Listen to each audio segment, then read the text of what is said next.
Hello everyone, मैं doctor Deepak Verma, working as a interventional cardiologist in Gorakhpur. आज हम बात करेंगे कि हमें कैसे पता चले कि हमें आने वाले टाइम में हृदय संबंधित कुछ समस्याएं होने वाली हैं। दो माध्यम सबसे ज़्यादा है जिसकी जानकारी हर व्यक्ति को होना चाहिए। जिसमें कभी कोई बीमारी परेशानी ना रही हो, वो भी कैसे जान पाए कि हमारा हार्ट स्वस्थ है कि नहीं। तो सबसे पहले, अगर आप बहुत कम चलते हैं किसी वजह से, अपनी दिनचर्या की वजह से, चाहे रहन सहन की वजह से, चाहे सामाजिकता की वजह से, तो सबसे पहले आज से ही चलना शुरू करें। रूटीन लाइफ में जितना आपकी क्षमता हो लगातार चलें। कम से कम 3 किलोमीटर से 5 किलोमीटर पर डे वॉक करें। वॉक करने का मतलब ग्रेडेड वॉक नहीं होता।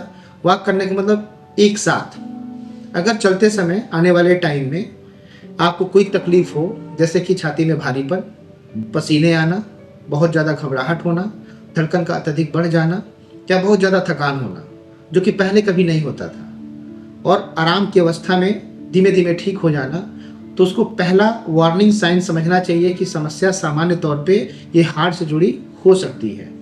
और इस समस्या को लेकर अपने नियरेस्ट जो भी डॉक्टर हों, आप उनसे सबसे पहले ज़रूर संपर्क करें। दूसरी बात यह है कि कई बार किसी वजह से ओल्ड एज के लोगों में हम बहुत कम चलते हैं। उस नहीं चलने वालों में कैसे इसकी जानकारी मिले कि हाँ, हमको आने वाले टाइम में हार्ट संबंधी समस्या होने के चांसेस हैं कि नहीं है। कई लोग बैठे बैठे समस्याओं को बता सकते हैं, लेकिन सामान्य तौर पे 45 to 50% केसेज में ऐसा देखा जाता है जो लोग बहुत चलने में असमर्थ हैं, खासकर वृद्ध लोग। उनमें मेनली खाना खाने के आधे से 1 घंटे या 2 घंटे के बाद कई बार ज़्यादा पसीना आना, छाती में भारीपन होना या रात में उठ के बैठ जाना के सिम्टम्स मिलते हैं।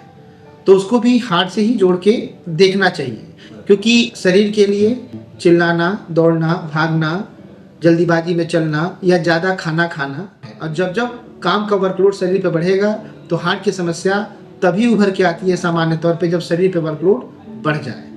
इसलिए हमें इन दो माध्यमों से इसकी जानकारी मिल सकती है, और अपने नियरेस्ट डॉक्टर से ज़रूर संपर्क करें।